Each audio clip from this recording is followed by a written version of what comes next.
Welcome to the An English Coffee Office. Today is Wednesday, April 8, and like every morning, David and Alex are at the coffee machine. Morning, Alex. I desperately need this espresso to kickstart my brain today. Good morning, David. I completely understand that feeling after the end of quarter rush. My inbox is already overflowing with anxious client emails regarding their contract renewals. That sounds like a fairly typical morning for the enterprise sales department. You have no idea. Everyone is absolutely panicking about the latest inflation report. I read the executive summary earlier. Inflation unexpectedly hit 3.5% last month. Exactly, and now the Federal Reserve is pushing back those highly anticipated interest rate cuts. That makes perfect sense from a macroeconomic perspective to prevent overheating the economy. Maybe in theory, but it makes closing my quarterly deals 10 times harder. Companies are probably tightening their operational budgets across the board right now. They absolutely are. Every single prospective client is demanding a massive discount. We might need to drastically adjust our project delivery forecasts for quarter two. I would highly recommend doing that sooner rather than later to manage expectations. I will bring it up as a priority item at the steering committee meeting this afternoon. Good luck with that. The executive board is going to be absolutely thrilled. Your sarcasm is duly noted, but we simply have to face the current economic reality. At least this fancy coffee machine is still dispensing free caffeine for us. Let us hope upper management does not decide to cut this perk next. Do not even joke about that.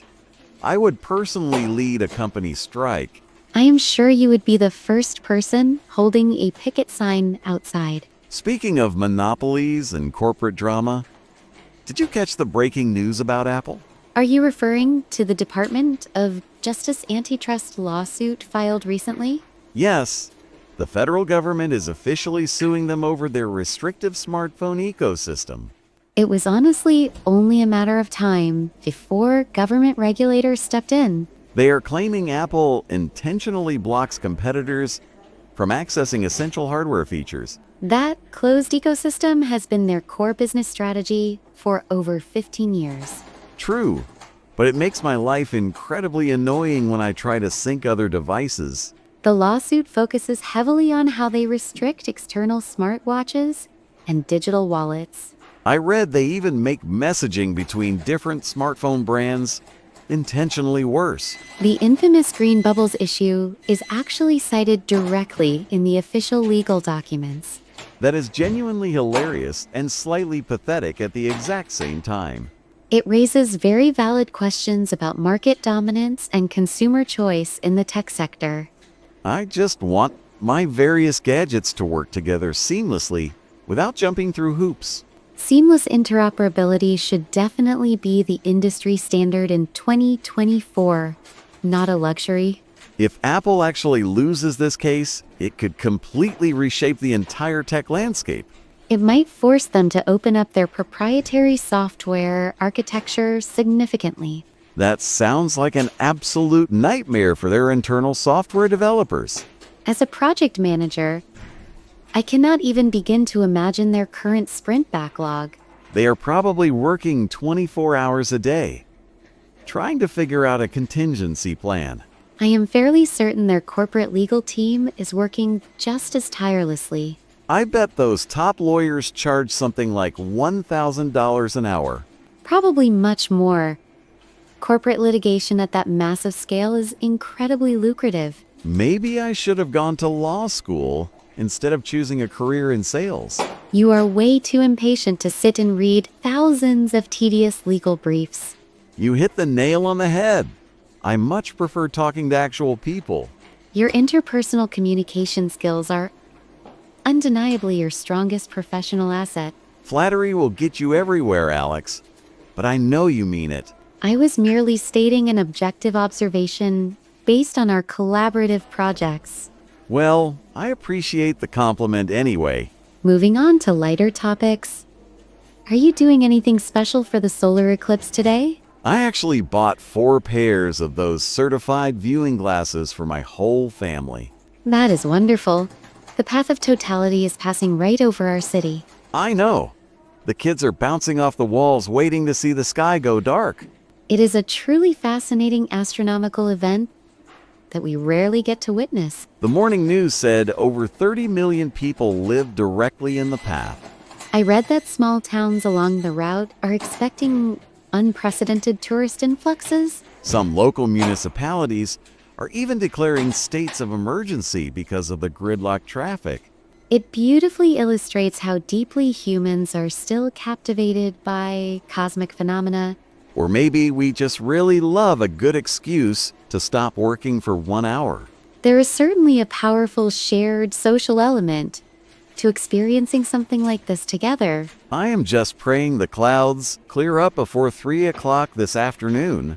The latest meteorological forecast predicted a solid 70% chance of clear skies. Fingers crossed, because I spent $20 on those flimsy paper glasses. You can always keep them as a memorable souvenir if it ends up raining. My wife said the exact same thing to me over breakfast this morning. Great minds obviously think alike. We are definitely taking a quick break to watch it from the roof, right? I have already proactively blocked out 30 minutes on my calendar. You are without a doubt the most meticulously organized person I know. Proper planning prevents poor performance, David. You should try it sometime. I will definitely remind my sales team to wrap up their client calls early today. That is a surprisingly proactive management approach coming from you. I can be highly organized when it involves avoiding actual paperwork. Your blatant honesty is always truly refreshing. I might even bring some snacks up to the terrace for the viewing party. That would be highly appreciated. Maybe some of those chocolate biscuits from the pantry. Consider it done. I will grab a whole box before they run out. Just make sure you do not eat them all before the eclipse actually starts. I make absolutely no promises regarding my self-control around chocolate. I would expect nothing less from you, David. Anyway, I desperately need to get back to my desk and draft these contract proposals. And I have a comprehensive risk assessment meeting starting in exactly 10 minutes. Let us catch up later when the sun disappears. Sounds like a solid plan. I will see you up on the terrace. Have a highly productive morning, Alex. You too, David. Do not let the clients wear you down. Time to get to work. Don't forget to subscribe and practice your English every day. You'll see how it just keeps getting better and better. See you tomorrow. Hope you have a fantastic day.